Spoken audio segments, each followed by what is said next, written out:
I know that there are a lot of ministers who on Sunday mornings, they seem to avoid the Old Testament and try to preach mainly from the New Testament. But the problem is, when we do that, we miss so many lessons to be learned in the Old Testament from events that took place. We have a tendency to look at things just, well, that's just history and so on. But there's important lessons there that we can learn as we go back into the New Testament. And today, we're going to go back in time to where the exile is coming to an end, and some of the exiles have already returned to Jerusalem to be rebuilding the temple. That happened during the book of Ezra. And as you get toward the end of the book of Ezra, then all of a sudden you have Nehemiah show up on the scene. And he's got a different mission as he returns to the land of Israel. And so, if you would, let's pick up in the first 4 verses of Nehemiah. The words of Nehemiah, son of Hakaliah, in the month of Kislev, in the 20th year, while I was in the citadel of Susa. Hananiah, one of my brothers, came from Judah with some other men, and I questioned them about the Jewish remnant that had survived the exile, and also about Jerusalem. They said to me, "Those who survived the exile are back in the province and are in great trouble and disgrace. The wall of Jerusalem is broken down, and its gates have been burned with fire." When I heard these things, I sat down and wept. For some days I mourned and fasted and prayed before the God of heaven. And so, word has come to Nehemiah that things in Jerusalem are not very good. Yes, the temple has pretty much been completed, but the city itself is still in ruins. It's in shambles. And so his immediate reaction is to begin to weep and to fast and to pray. As a matter of fact, we find that he prayed for several days and fasted for several days. And then we get one of his prayers that is listed. And if you were to read down through that prayer, one of the things that you would notice is, if you would, he put everything in God's hands at the beginning. I mean, if you were to look at that prayer, the interesting thing was, he didn't go to God and say, "God, I've got a plan and I want you to bless it." I mean, that's usually how we do things. "Lord, this is what we want to do. This is what we've got planned. Would you bless it?" He didn't do that. He just simply went to the Lord. He said, "Everything's in shambles. Our people are in disgrace. It's just a terrible situation, Lord." And left it in his hands to take care of. Oh, I'm sure he had some things in mind that he would like to do. But he didn't put it out there and say, "God, this is my plan. Would you bless it, please?" He simply put it in God's hands. "Lord, it's a mess there. Your people are in disgrace." And he left it at that. And then if you were to continue reading into Nehemiah, you'd find that one day when he was serving the king, he was the cupbearer, the king took notice. Nehemiah is kind of feeling down. It's unusual for Nehemiah. Nehemiah usually comes in and he's in good spirits and everything, because one of the typical things that you tried not to do was kind of put a downer atmosphere around the king. You wanted everything to be uplifting. This particular day, the king takes notice. Nehemiah is not in too good a mood. He's sad. And he asked him, "What's wrong, Nehemiah? What's the problem?" And Nehemiah begins to explain to him what's wrong.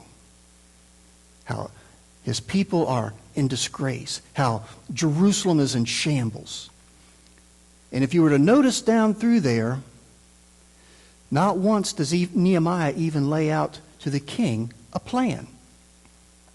Instead, God opens his heart and puts a plan into place, which probably would have been pretty much the same plan Nehemiah would have had. But Nehemiah waited, and the king says, "Well, here's what I'm going to do. I'm going to send you back. I'm going to send letters, and you can have letters to go with you, and you go and rebuild the city.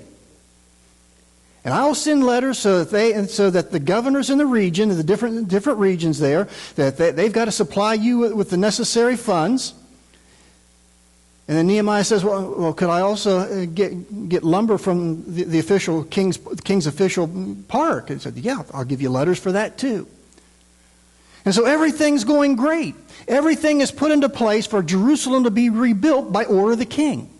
God has moved the king to put into place God's plan for the rebuilding. He's providing everything that's needed. He's providing the money. He's providing the wood. He's even providing Nehemiah with an armed guard to protect him as he gets there. Everything is put in place. Nehemiah stops on his way to Jerusalem to deliver the letters the king had given him to those who would be involved in the rebuilding of Jerusalem. So he's stopping along the way to this governor and that governor, and basically he's giving him the letter that says, you need to provide money. Everything's going great. God has set things into motion. Everything is falling into place. Nehemiah, I'm sure, is ecstatic. I mean, this is great. I didn't even have to lay out a plan. Lord, you put the plan in place. It's all moving forward. Everything's there. And then,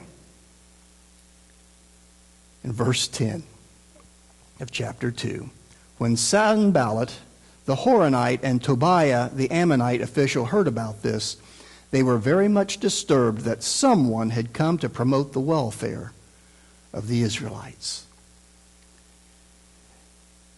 Nehemiah has put his faith in God. He's prayed. God's providing. Everything's going great. And now somebody's upset. Somebody's not happy about what's going on. Wow, how many times has that happened to us? How many times throughout history has that happened to God's people? That someone just was not happy with what was going on. And so Nehemiah arrives at Jerusalem, and 3 days after he arrives, he goes out at night, taking only a few people with him, and he inspects the walls of the city.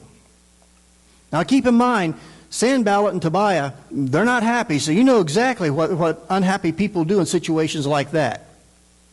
They send out their snoops. And we find out later on in Nehemiah, he had people in Jerusalem that were aligned with him. And so he's got eyes and ears in the city. As Nehemiah is out there, he's checking out the city.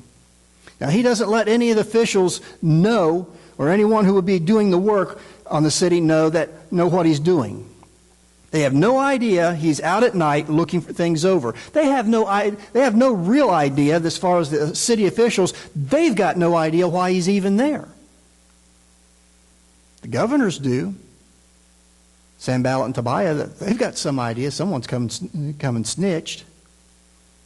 And so, presumably, the next day after he's inspected the city, we pick up in verse 17 of chapter 2, if you would.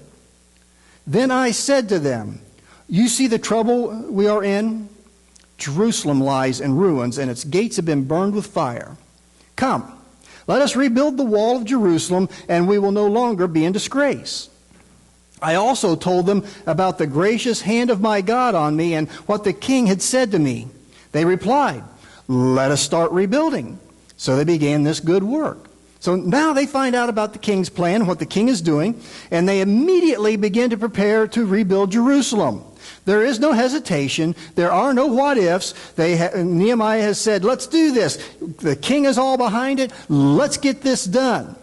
And they begin to plan to rebuild immediately. And as soon as word gets around that the rebuilding will indeed begin soon, what happens? Somebody comes back into the picture again, if you would. But when Sanballat the Horonite and Tobiah the Ammonite official and Geshem the Arab heard about it, they mocked and ridiculed us. What is this you are doing? They asked. Are you rebelling against the king? As soon as the Jews begin to rebuild in an effort to restore Jerusalem and honor God, the opposition begins. Nehemiah had put his faith in God. God had set things into motion. He's there. They're getting ready to start the work. And now they're being opposed. And it takes on two forms initially. The first, if you would, the Jews are mocked. Now keep in mind, when Ezra came back to Jerusalem, he only brought back around 50,000 people. He didn't bring back all of the exiles. Okay? And one of the issues that existed was primarily older people were in Jerusalem. And because these people were exiles, they've not been trained for war. And so the mocking falls along the lines of, oh, you can't handle this. No possible way you can handle this. You're weaklings. I mean, after all, you were conquered.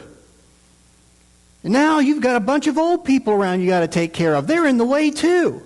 This is beyond your capability. What in the world do you think you're going to accomplish? Come on, let's get realistic here, Jews. You can't do this. And they're belittled and ridiculed. And they do everything they possibly can to humiliate the Jews. And Nehemiah's response, well, let's forget that. But the second way it came, if you would, is the opposition tries to plant seeds of fear, of retribution from the king. Are you rebelling against the king? Is that what's going on? You're going to rebuild the city and rebel against the king? Is that what's happening? Not only can you not handle this, but are you trying to rebel? And so they try to plant the seeds of fear that there's going to be retribution from the king. And Nehemiah's response, if you would, I answered them by saying, the God of heaven will give us success. We, his servants, will start rebuilding. But as for you, you have no share in Jerusalem or any claim or historic right to it. So Nehemiah responds to the mocking. That's the first thing that took place was the mocking, and he responds to it. That's the first thing he goes after. And he makes it clear that they are not relying on their own strength. Yeah, we're feeble. Yeah, we're not what we once used to be. But you know something? We can get the job done. You know why? If you would, they are relying on the power of God. He's basically saying, we're not doing this on our own. We're not depending on ourselves to take care of this. We are depending on God to help us to do it. We are depending on his strength. We are depending on him to ensure that we are able to finish the job. And then he also makes it clear that it is none of Sanballat and Tobiah's business. None of your business.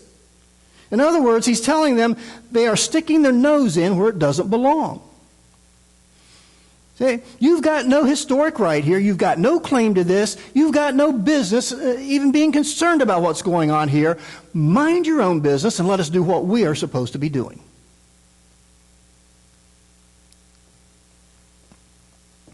And he basically ignores their questioning if he is rebelling against the king. Why? Well, the rebuilding is taking place under the king's authority. The king told him to rebuild. I mean, Nehemiah is probably thinking, go ahead, tell the king. Go ahead. He's the one that sent us. Go ahead and tell him. Now, this is the same tactic that the Jews used with Pilate when they accused him of not being a friend of Caesar if he let Jesus go. Because there had just recently been an attempt on Caesar's life, and basically word went around that anyone who's not a friend of Caesar then is apparently opposed to him and is a part of the attempted assassination. And they used that with Pilate, this idea that, he's rebelling against Caesar. And so now we have here in Nehemiah that Sanballat and his associates are accusing the Jews of not being a friend of the king. And I'm sure Nehemiah is thinking, I wish you would go to the king. Go ahead. Go ahead and be a snitch. And when he tells you this is being done by his orders, I wonder what's going to happen. I wonder how the king is going to deal with someone trying to stop his commands. So Nehemiah is not concerned about it. He ignores the inference because he knows what will happen if they try to make such accusations to the king. They'll find themselves on the wrong side of the king very quickly. They would be guilty of defying his orders concerning rebuilding Jerusalem. And so the rebuilding begins. Nobody goes running to the king. The rebuilding begins. And once again, the ridicule and mocking begins. And what do Nehemiah and the Israelites do? If you would, they pray again. They put the situation in God's hands. Nehemiah has done this from the very beginning. He put it in God's hands, and they are continuing to put things in God's hands. But one of the things I want you to notice is that they don't pray for strength. If you would, hear us, our God, for we are despised. Turn their insults back on their own heads. Give them over as plunder in a land of captivity. Do not cover up their guilt or blot out their sins from your sight, for they have thrown insults in the face of the builders. You see, they didn't ask God, give us strength, help us to get through this. No, they said, God, we'll let you deal with them. Would you deal with them, please? You take care of them, and we'll just keep right on working. We'll tend to what we're supposed to be doing, and you take care of them. We'll put them in your hands. We're not going to take action. I mean, one of the things we have a tendency to do is when we are finding ourselves being opposed in things that we are trying to accomplish for the Lord, we have a tendency to want to do what? Do something about the opposition.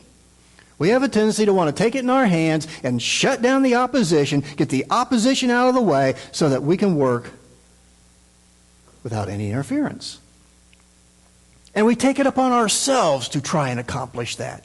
Sometimes churches take it upon themselves as a congregation. Other times we do it as individuals.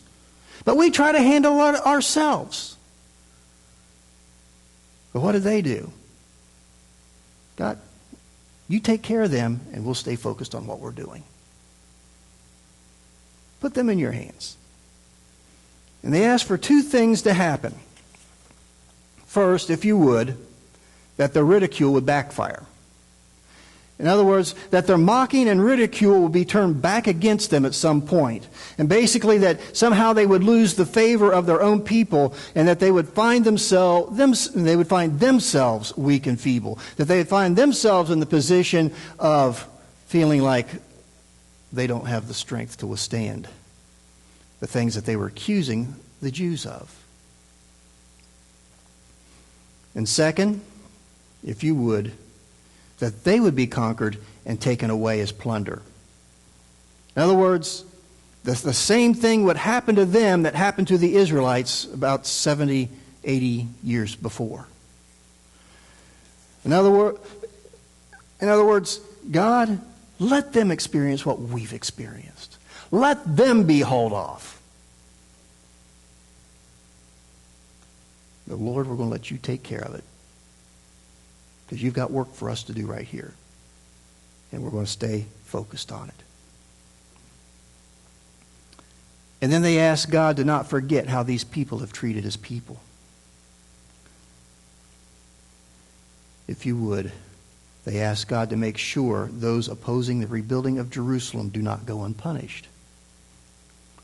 Now keep in mind, that's going to include anybody among the Jews who are opposed to the rebuilding.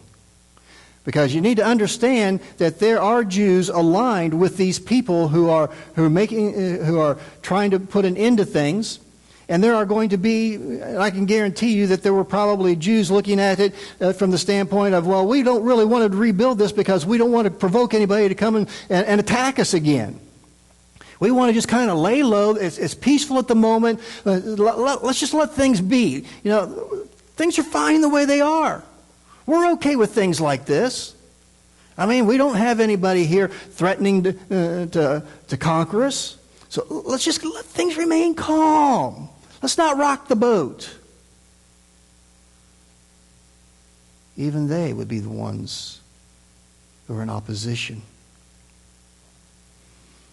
And so they pray and they put the things in God's hands, and the rebuilding continues. And now the opposition is getting angry and very concerned. I mean, they don't want the Israelites to become a political or military force in the region again. They don't want them to rise up and be what they once were. And they're getting really upset about what's going on, that everything they are trying to do to put an end to this is not working. They are still rebuilding. And when the wall is halfway finished, they threaten to come and cause unrest and to also take military action and attack Jerusalem. Word comes to Nehemiah what they're planning to do. And what does Nehemiah do? If you would. Therefore I stationed some of the people behind the lowest points of the wall at the exposed places, posting them by families with their swords, spears, and bows. After I looked things over, I stood up and said to the nobles, the officials, and the rest of the people, don't be afraid of them. Remember the Lord, who is great and awesome, and fight for your families, your sons and your daughters, your wives and your homes. When our enemies heard that we were aware of their plot and that God had frustrated it, we all returned to the wall, each to our work. From that day on, half of my men did the work, while the other half were equipped with spears, shields, bows, and armor. The officers posted themselves behind all the people of Judah who were building the wall. Those who carried materials did their work with one hand and held a weapon in the other, and each of the builders wore his sword at his side as he worked. But the man who sounded the trumpet stayed with me. So what's Nehemiah do? He took the necessary action to prepare the people for a potential attack. But he also encouraged them to remain focused on the Lord and His strength. In other words, don't rely on your own strength. Remember, our God is awesome. He's the one who has put everything in place for us to be here doing this work. We will rely on Him that at the proper time, if necessary, we will prevail if they attack. And he also acknowledged that God had thwarted the opposition's plans. You see, as we're going down through this, one of the things that stands out in my mind is, if you would, Nehemiah saw God's hand at work in everything. Everything going on, Nehemiah saw God's hand at work. I mean, how often do we look around at things that are taking place in our own lives or in the community or the world, whatever, and see God's hand at work?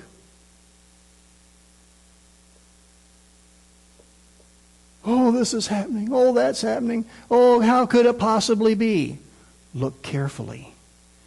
God's hand is at work everywhere and in everything. I mean, that's really one of the things that we took away when we were going through Revelation, is that God is at work. Everything we see going on, in some way or another, God is involved in.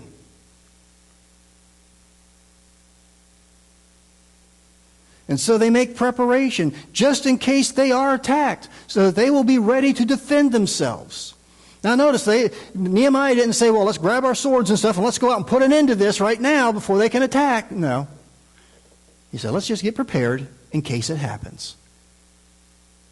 And if it does happen, trust the Lord. He is great and awesome.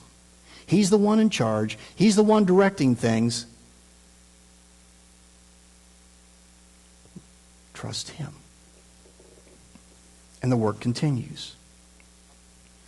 The wall is completed, and setting the doors and gates in place is about all that's left to do.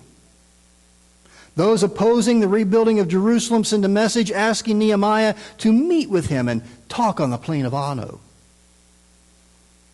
But he knows their plan is to kill him, which would bring everything to a stop and leave the city vulnerable with no gates and doors in place. 4 times they send the same message, and each time they get the same answer. Nope, got too much to do. I'm busy here. You see, if you would, Nehemiah was wise enough to avoid a situation that would get him killed. Now, he wasn't running from things. He was just avoiding an unnecessary situation. You see, meeting with those opposing the rebuilding was not necessary and was therefore avoided. It wasn't like he had to go to them and get a permit or something, get a building permit. Hey, Nehemiah, you forgot your building permit. You need to come here and meet with us and get this taken care of, or we're going to have to impose a fine on you. No, it wasn't anything like that. Meeting with them had absolutely nothing to do with the job at hand. And so meeting with them was absolutely unnecessary. And so Nehemiah's response? No. Not coming. Not going to happen. And then again, they accused him of preparing to revolt against the king and set himself up as king, and they were going to tell the king what was going on. And Nehemiah basically laughed it off, and if you would, prayed for strength. I mean, he hadn't prayed for strength earlier. Why would he be praying for strength now? You see, constant opposition can wear you down, and Nehemiah was no different. When you've got somebody constantly struggling against you, it is exhausting. It is tiring. It takes its toll after a certain length of time, and you begin to get to the point where you just don't have the strength, and you're starting to lose the desire. And Nehemiah says, Lord, give me strength. I'm getting worn down. This is getting exhausting.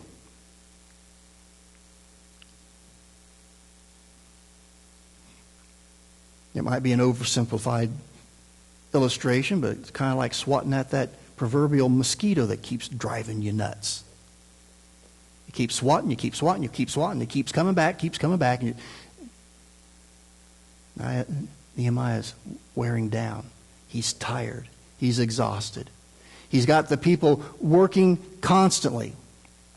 They're on their guard constantly. There's constant tension as things are still being built and things are still coming together. And he's reaching the point to where he's just saying, Lord, I need strength. I'm tired. I'm worn out. And so he prayed for strength to persevere. Then one of the Israelites wants to hide Nehemiah in the temple because he's heard that there's going to be an assassination attempt on him. But Nehemiah didn't back down. If I was to run, what would happen? I'm supposed to be the leader here. I can't show up as a coward. And he also realized that the man was hired by the opposition to try and get him to go into hiding so that the work would stop. Yes, Nehemiah even had opposition from within the Israelite community. You would think everybody would have been on board for rebuilding Jerusalem, but not everybody was.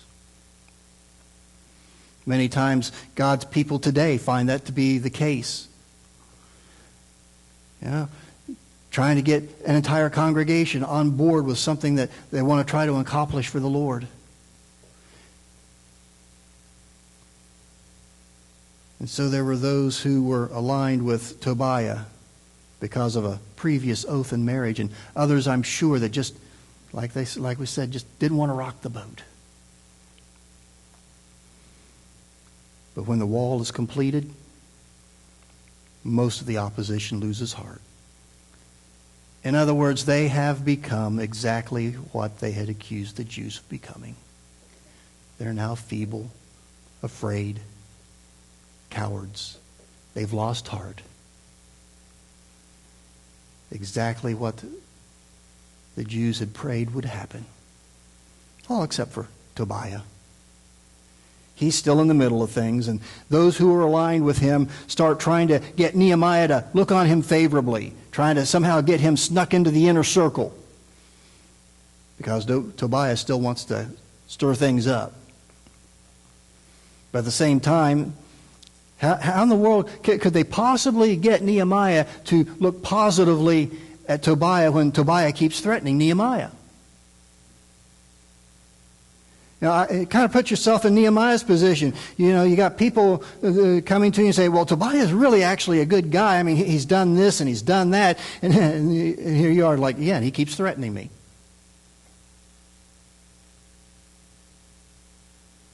And Nehemiah ignores him and sets things in order by putting various people in charge of the city and its daily affairs. Throughout this entire process, Nehemiah's faith was tested repeatedly. The faith of the Jews was tested repeatedly.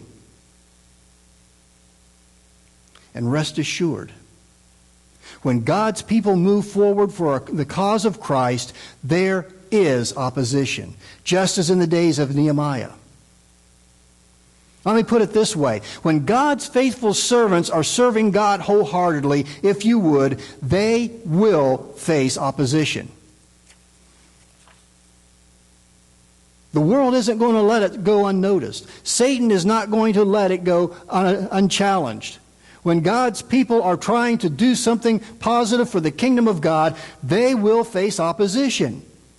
It's not a question of if or might or maybe. It is a definite. There will be opposition.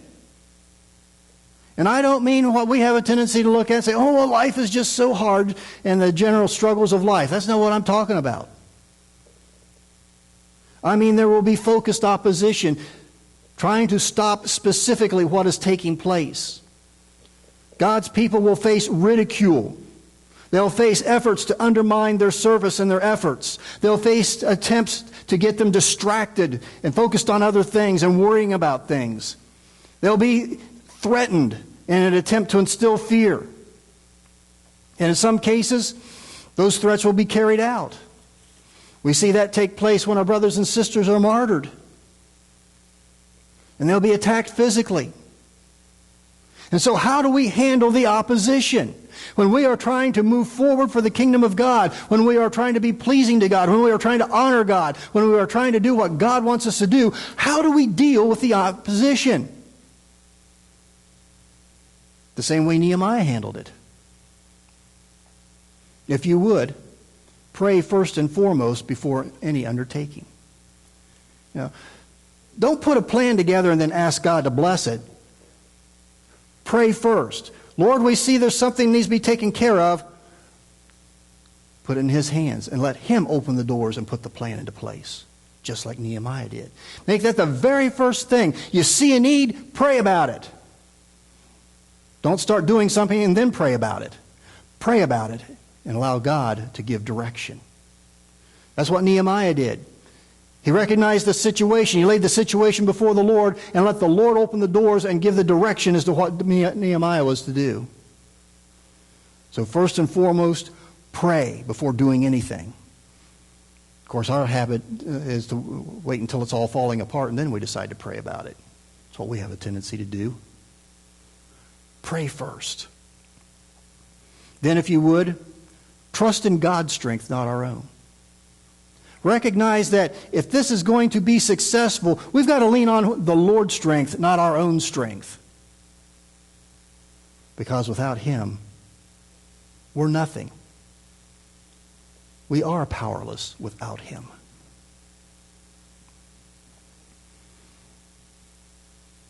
And then, like we said, there's going to be opposition. If you would, ignore the ridiculing and don't let it become a distraction. I mean, that's usually what ridicule is designed to do. It's designed to get you distracted. Ignore it. And keep working for the kingdom. And then if you would, keep praying and place any situation that arises in God's hands. Yes, there are going to be things that come up. Yes, there are going to be things that happen along the way. Put it in His hands. You put the whole thing in God's hands to begin with. Keep putting it in His hands. That's one of the things that helps us stay focused, helps God's people stay focused. When we constantly put things in God's hands instead of trying to handle everything ourselves. And if you would, let God handle any false accusations. I mean, Nehemiah was being accused of getting ready to revolt. He let God handle it. He didn't even answer it. He didn't even reply to it, other than he basically said, hey, you're just making things up.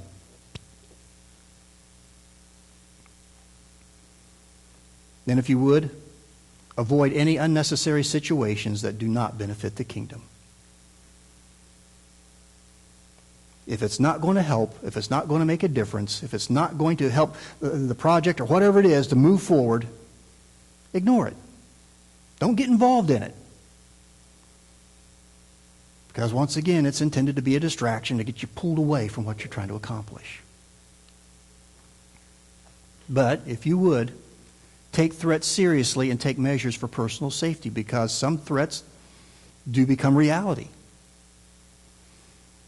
And you do your best to be safe.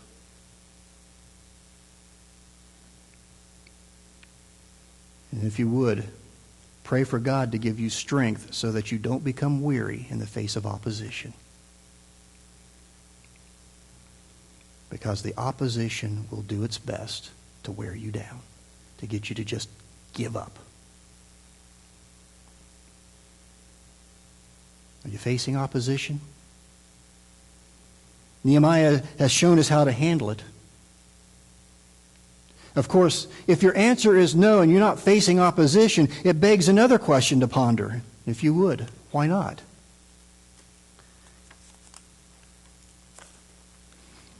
I mean, every one of us needs to ponder that question if we are not facing opposition as a direct result of our walk with Christ. Why are we not facing opposition? Why is life being so easy? Is it possible to be facing... keep in mind, it is possible to be facing opposition, but be so conditioned by society that you don't see it, and as a result, the opposition is winning. Satan's very subtle, very cunning. And there may be things going on in your life that are actually opposition that is being put out there to try and distract you from your walk with Christ, and you don't even realize that's what's going on, and you're giving in to it.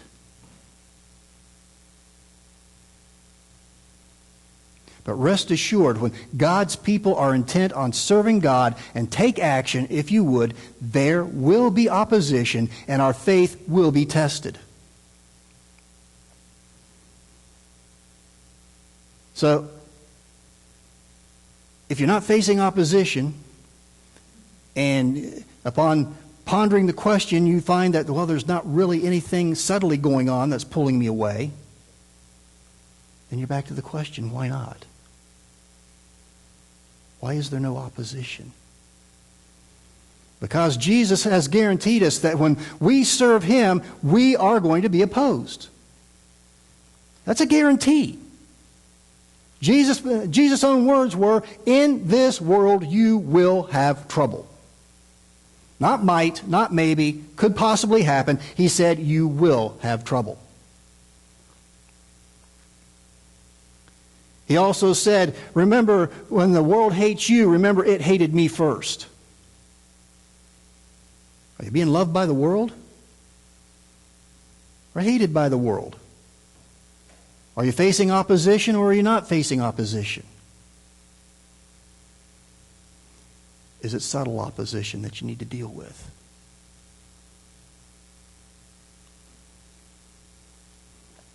Nehemiah has shown us how to deal with the opposition.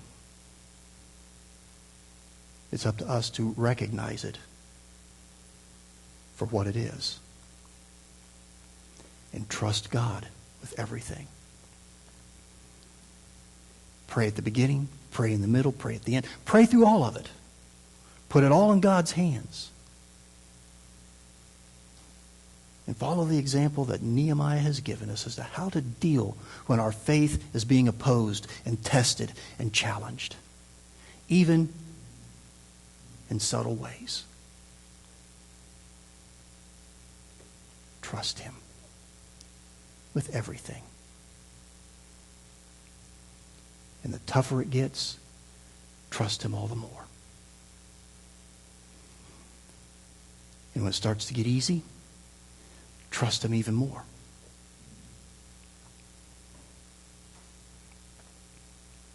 Because as we walk with Christ, we will be tested.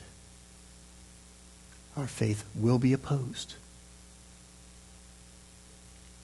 Trust God. And He will see you through. And He will keep you firm as long as we keep trusting Him and following His lead, following His guidance as He opens the door and puts His plan into place in our lives. Are you fully trusting Him? Is everything in His hands, or are there some things that you find yourself trying to handle on your own? Even the little things. put it all in His hands and trust Him? Would you put those things in His hands today? Would you put your life completely in His hands today and trust Him?